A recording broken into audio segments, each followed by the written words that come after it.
Hello, and welcome to the next iteration of our discussion for Parable of the Sower. Today we will be talking about chapters 10, 11, and 12. I'm going to try to keep this video short. I hope you can commit to 10 minutes. I'm going to try to keep it to 10 minutes, but we do have a lot to cover. I will share screen. One moment, please. Scroll ahead. All right. So, Keith is, we could review a little bit what happened last time. There was a power struggle between Keith and his father. In that power struggle, a lot of things were revealed about the family, some tensions between different members of the family, Corey and Lauren, Reverend Olamina and Corey, Reverend Olamina and Keith, and some philosophies exposed. What would we do if the wall were to fall?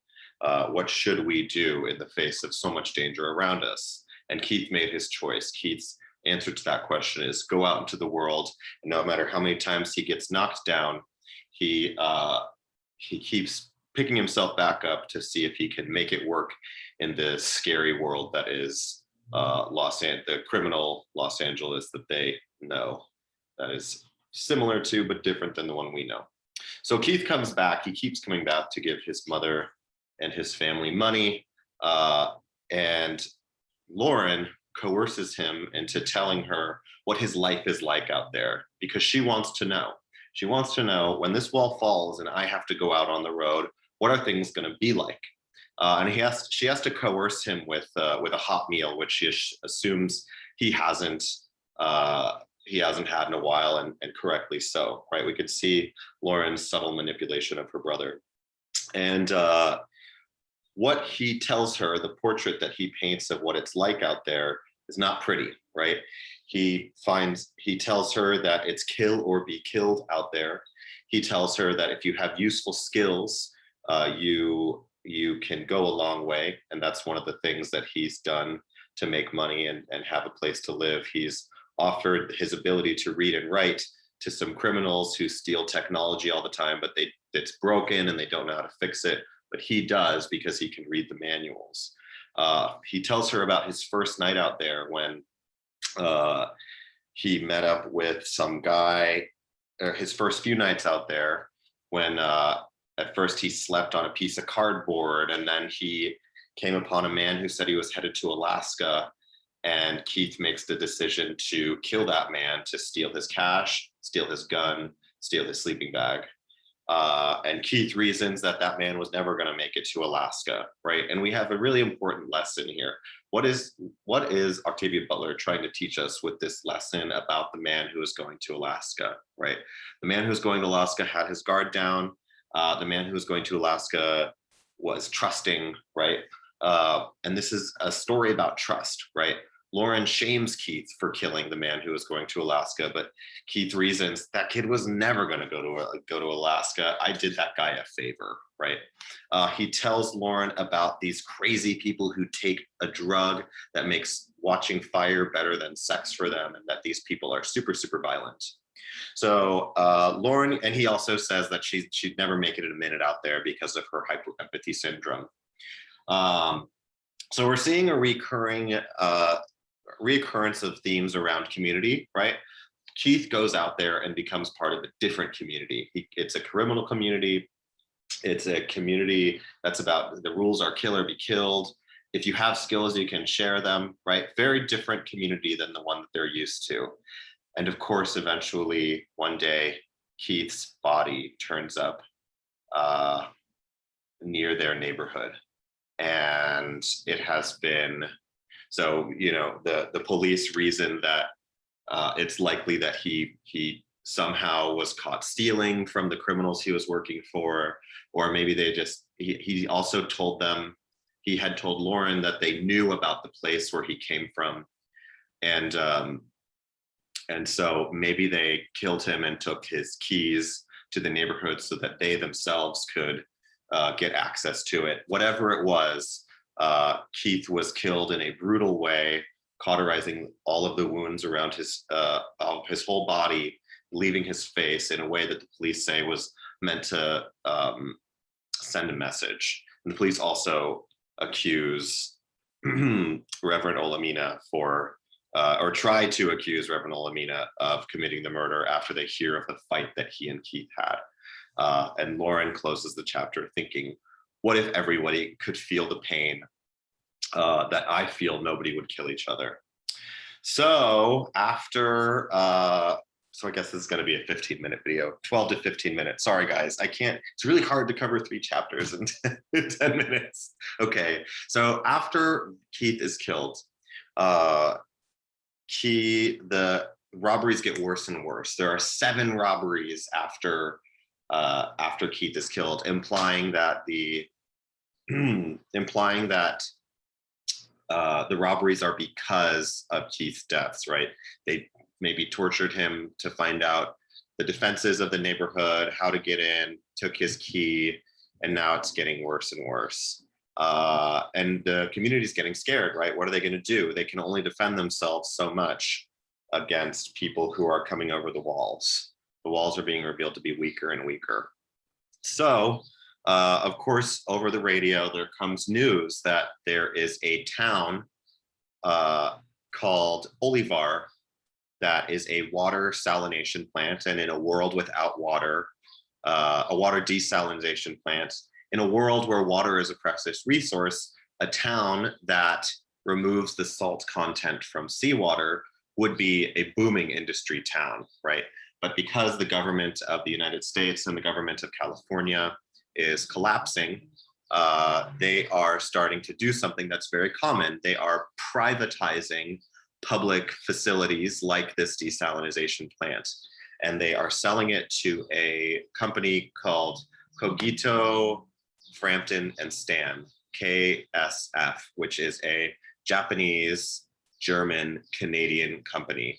So basically the US is privatizing by selling off public works projects to private foreign interests, which is something that America does all over the world, all of the time. China does the same thing, like when China buys our trash, when China buys farmland in the Midwest, which they also do. Russia does the same thing. Foreign interests are constantly buying things up from collapsing economies, right? Because it gives them a foothold.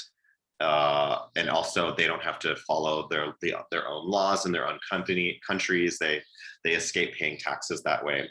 So this town is saying, we are looking to hire people. We are going to be secure. We're going to have armed security and guaranteed jobs. And everyone should move here to this town that is no longer technically going to be US soil and will therefore no longer be subject to US laws and labor laws, right? So Corey, who lives in fear of what is happening to to their neighborhood, says, let's get on this opportunity. Let's move to Olivar and see if this is a viable option for us. And of course, other members of the neighborhood feel the same way. They think this sounds like it could be a safe place to live with guaranteed jobs, and a place that maybe the future will look like. But of course, Lauren and Reverend Olamina can't help but think about the past. And what happened in the past? They think of company towns that sprang up during the Great Depression. Company towns that were revolved around fruit picking and industry and manufacturing and bomb making a lot of the time. And these company towns were famous for their human rights violations, that these company towns rarely, because they were not subject to normal laws, they were able to, excuse me, I gotta close the door.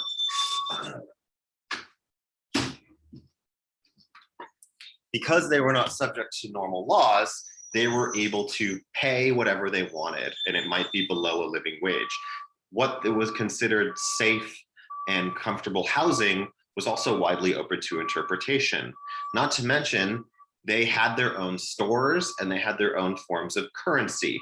And in this way, they were able to create debt. And with that debt, they essentially turned their employees into slaves by not paying them enough to afford what was in their grocery stores, but only paying them in company currency, right? That couldn't be used anywhere else, right? On top of that, these places had armed security. So people were not free to leave, right? So these are the fears that Lauren and oh my God, that Lauren and Reverend Olamina bring up in response to the idea of going to Olivar. And of course, Corey thinks that they're crazy and that they're combative. And Lauren makes the point that that in her bookshelf full of science fiction novels left to her by her grandmother, the protagonist is never fighting to join the big corporation. They're fighting against the big corporation that is violating human rights, right? So Lauren, who believes that all these problems that everyone around them thinks that all of these problems are insurmountable, Lauren says that we must be able to adapt, that all successful life is adaptable, right? Just because we don't know the answers to the problems we're facing doesn't mean we can't find them, right? She talks a little bit more about her writing, developing her writing. She comes to the idea that she's not writing a book for the dead, she's writing a book of the living, and references the Book of the Dead, that her book will be for people who are living, that she's not worried about being original. She's okay with borrowing from other religions because all ideas are useful, and that teaching is helping her to understand her religion. So what is Octavia Butler trying to get us to think about here? Again, it's a return to the idea of different kinds of community, right? We have the comparison of Olivar, the community that is being shaped by KSF. We have the community of Los Angeles that Keith went to, his other option. How do we compare these two places? And then, of course, the community that Lauren and her family and her neighbors all live in, right? So let's talk about chapter 12. Joan and her family get accepted to Olivar, and they're going to go to Olivar, and they're a little bit sad, but Joan would be the kind of person who goes to Olivar, right? Because she wants safety, she wants security, she wants structure, she wants to know where her safety is coming from, where her food's coming from, what her future is going to be. Lauren's boyfriend, who we've not really talked a lot about, Curtis, proposes marriage to Lauren, and Lauren has to ask herself a series of questions. Lauren, she has to ask herself, do I want to have children? What are we going to do if we do get married? Are we just going to live in someone's garage? I want to go out, and what about my plan to go out into the world? What about my religion? What about my hyperempathy syndrome? Of all of these things, there are only a few of them that she can share with Curtis, right? And Curtis, this returns to the theme of trust. Who can you trust, right? Lauren doesn't know whether or not she can trust Curtis with her hyperempathy syndrome. She decides that she can trust him with her idea about leaving, right? She doesn't know if she can trust him with her ideas around the religion that she's developing, right? But she does kind of put him to the fire by asking, well, what are we going to do if we get married? And he's like, well, you can move into my parents' garage and you can have kids. And it's the same question she's been asking herself over and over as other members of her community, other teenagers do the same thing. And so she tells him, and he gets a little freaked out. He's like, were you going to leave without me? It's like, well, don't leave without me. I'll come with you. And she has to consider whether or not that's right. Then, of course, after one day, Dad doesn't come home from work, Reverend Olamina doesn't come home from work. And the community goes out searching for him. And when they're in the canyons, they find a human arm that could belong to her father. They hear a voice of someone that might be being tortured that could sound like their father, right? But in the end, they can't find him. And he was only a few blocks away from home when he was kidnapped, according to one of his coworkers. So dad disappears, right? Now, I want you to know, I don't know how many of you guys are familiar with the idea of the hero's journey. The hero's journey is basically, it's the story of Harry Potter. It's the story of Luke Skywalker. It's the story of King Arthur, right? Not to mention all men, Katniss Everdeen.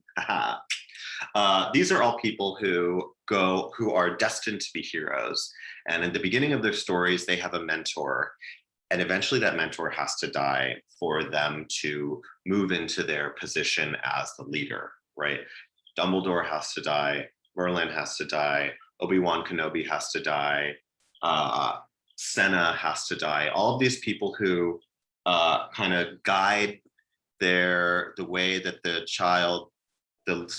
future leader thinks, eventually has to die.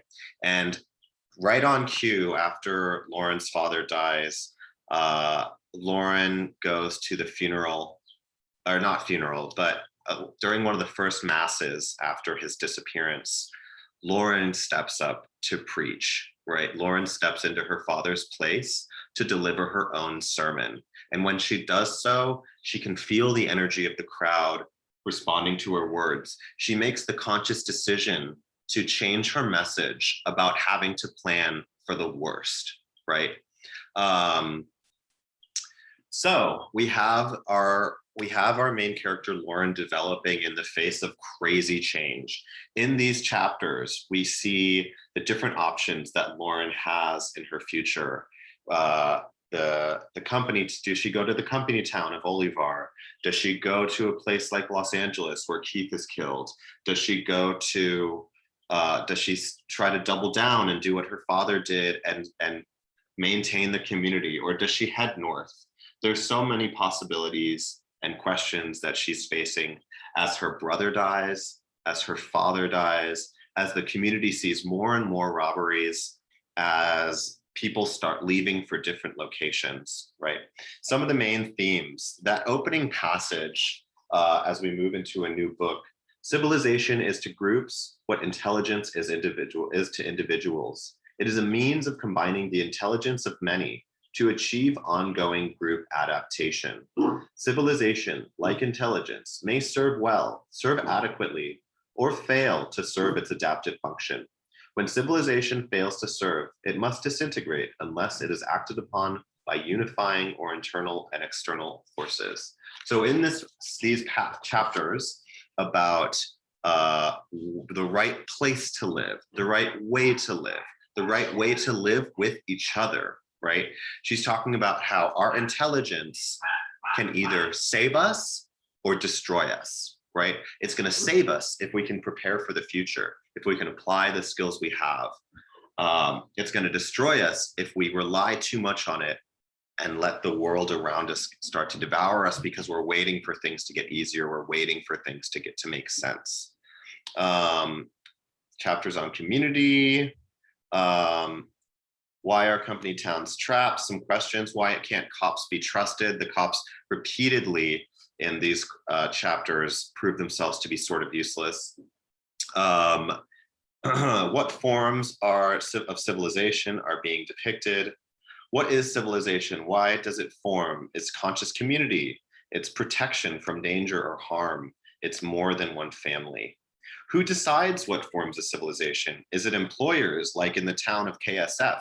Is it the people, like in Robledo, where Lauren lives? Is it the leaders of a country that seems to be failing who are selling it off? Is it the wealthy? Is it celebrities? Communities coming together, doing what it takes to survive, accepting differences in opinions and ways to live, Building a personal store of fortitude. I have, see, these are all my notes. I just thought it would be helpful for you to see. What are the rules outside? What are the benefits of living outside? Why is it attractive to Keith? Why is it abhorrent to Lauren? What is the difference in their natures that leads them to their separate paths? Why did they get closer just before he died? They apply faith in adversity. How is Lauren's faith tested? Where does she turn to in this moment? How do we see her developing faith? Why does she wish to teach and to lead? What qualities does she have that would make her a leader as compared to, say, Joan or Kayla? How is she positioned to become a leader by the end of the chapter? Okay, this video is already twice as long as it needs to be. Look out for the discussion that's going to be posted.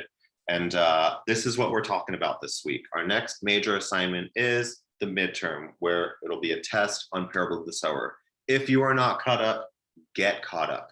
Read up through chapter 14. This was chapters 10, 11, 12. We'll be finishing through to chapter 14 by the end of the week. So if you want to keep reading to get to chapter 14, I encourage you to do so. All right. Thank you and see you next time.